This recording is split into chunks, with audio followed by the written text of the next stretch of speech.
Imagine living in a time when the color of your dress could slowly poison you, when beauty itself could quietly destroy your lungs, and when society demanded that you follow trends so dangerous that survival often depended on sheer luck.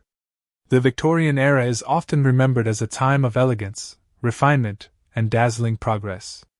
Steam engines roared across continents, cities exploded with industry, and science seemed ready to conquer the unknown. But beneath the polished surface of Victorian society lurked something far stranger, and far more disturbing. Because many of the era's most popular trends were not simply odd, they were lethal. And millions of people followed them willingly. Walk through the crowded streets of London in the 1860s. The air is thick with coal smoke drifting from factory chimneys. Horse-drawn carriages rattle over wet cobblestones. Gas lamps flicker through the fog. Elegant women glide through the crowd wearing impossibly wide dresses, their waists cinched into unnatural shapes by steel corsets. Gentlemen tip their hats as they pass. Everything appears refined, civilized, sophisticated. But hidden inside the fabric of those beautiful dresses is a pigment that scientists now know contained one of the deadliest substances in the natural world: arsenic. Victorian fashion had become obsessed with a brilliant color known as Sheely's green. It shimmered with an intensity never before seen in clothing. Dresses glowed with a vivid emerald brightness under gaslight. High society adored it. There was just one problem. The dye was literally made from arsenic compounds. As women danced in ballrooms or walked through crowded streets, the fabrics slowly released microscopic arsenic particles into the air. Each movement scattered invisible poison into the lungs of the wearer and anyone standing nearby. Many women developed mysterious illnesses: persistent coughing, chronic headaches, skin lesions that doctors struggled to explain. Some fainted during social gatherings. Others became violently ill after wearing their favorite gowns. At the time, few people understood the connection. Fashion magazines continued to celebrate the dazzling green dresses that symbolized wealth and sophistication. Meanwhile, the poison continued to spread. And arsenic dresses were only the beginning. The Victorian obsession with appearance pushed people toward trends that bordered on the surreal. Women consumed toxic cosmetics made from lead and mercury to achieve pale, porcelain skin. Some even applied belladonna drops directly into their eyes, temporarily dilating the pupils to create a dreamy, romantic gaze. The effect was mesmerizing. But belladonna was also a powerful neurotoxin capable of causing blindness.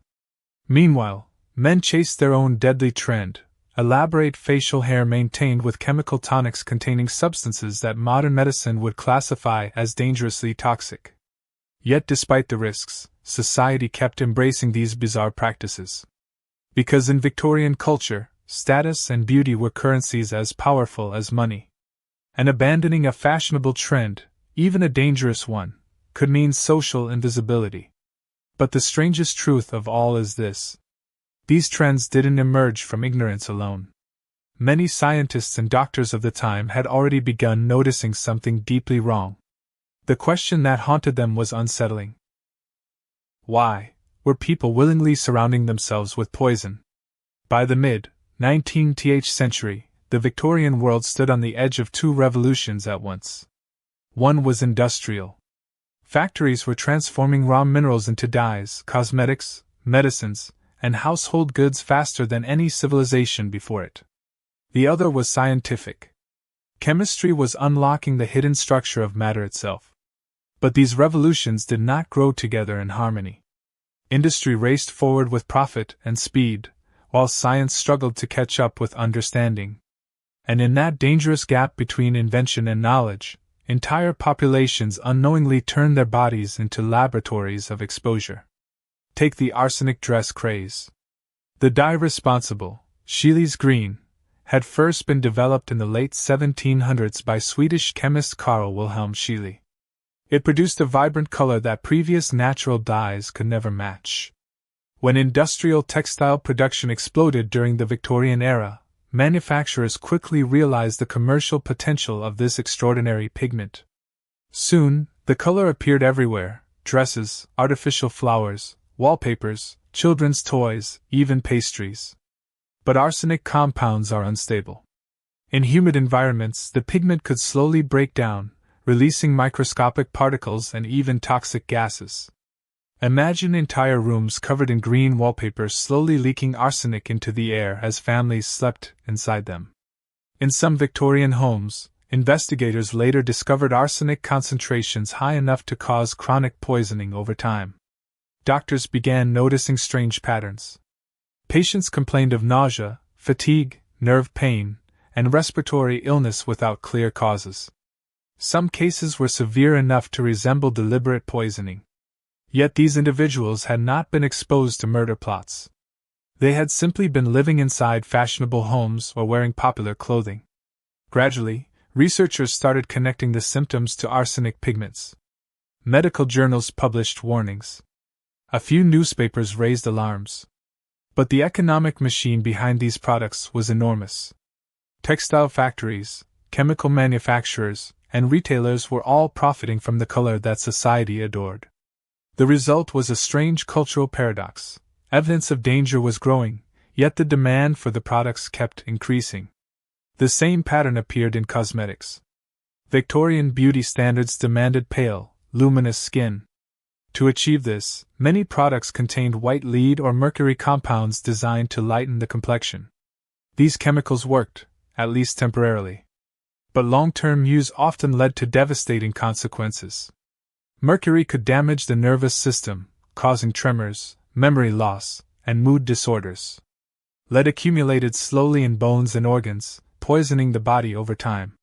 Women using these cosmetics sometimes develop symptoms doctors called cosmetic palsy, a mysterious neurological decline that baffled physicians until chemical analysis revealed the hidden cause. Even seemingly harmless fashion accessories carried risks. Crinoline dresses, those enormous steel-framed skirts, became one of the most iconic trends of the Victorian era. They allowed dresses to spread outward like enormous mechanical flowers, sometimes spanning several feet in diameter. But the design came with an unexpected danger. The lightweight fabrics were highly flammable, and open flames were everywhere in Victorian homes: candles, fireplaces, gas lamps. When crinoline skirts brushed against a flame, the fabric could ignite instantly, trapping the wearer inside a rapidly spreading fire.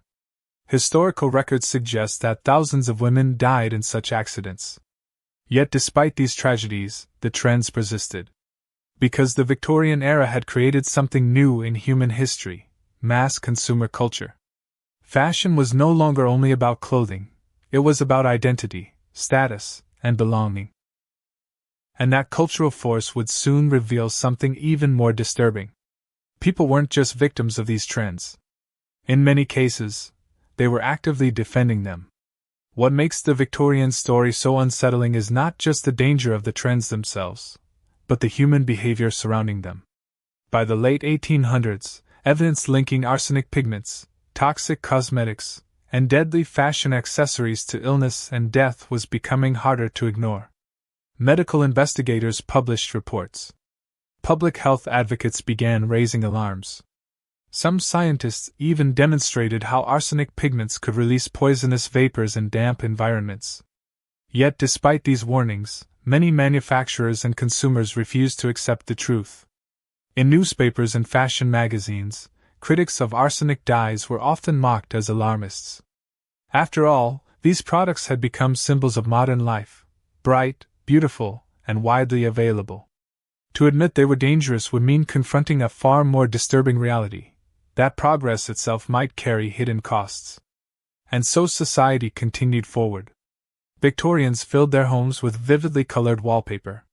They decorated children's rooms with arsenic-dyed toys and artificial flowers.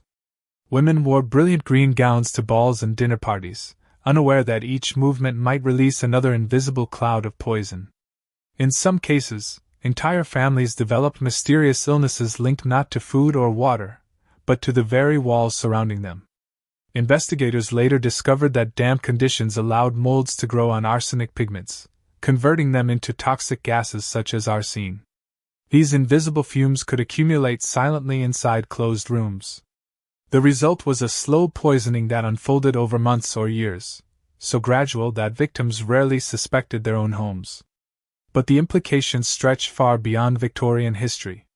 Because this pattern, the seductive power of innovation followed by the slow discovery of its consequences, has repeated itself again and again throughout human civilization. In the 20th century, asbestos was widely used in buildings before its deadly health effects were fully understood. Leaded gasoline once powered the world's vehicles before scientists revealed its devastating neurological impact. Even today, modern societies grapple with similar questions about chemicals, technology, and environmental exposure. The Victorian era was simply one of the earliest moments when industrial progress collided with human biology on a massive scale. In a strange way, those bizarre Victorian trends reveal something profound about our species. Humans are not purely rational creatures. We are driven by culture, identity, beauty, and belonging, forces powerful enough to override caution, evidence, and sometimes even survival itself. A dazzling color. A fashionable look. A symbol of status. These things can become irresistible, even when danger hides beneath the surface. Yet the Victorian story also marks the beginning of something important. The growing awareness of these hidden poisons helped ignite the early public health movement. Scientists began developing modern toxicology. Governments slowly introduced safety regulations for chemicals and consumer products. What began as a series of strange and tragic trends ultimately forced humanity to ask a new question: how do we balance innovation with responsibility? Because every era has its own version of Victorian arsenic green. Every generation invents something beautiful, before discovering its hidden price. And perhaps the most unsettling truth is this: the future may one day look back at our own trends the same way we now look at theirs, with fascination, disbelief, and a quiet question about how we ever thought it was safe.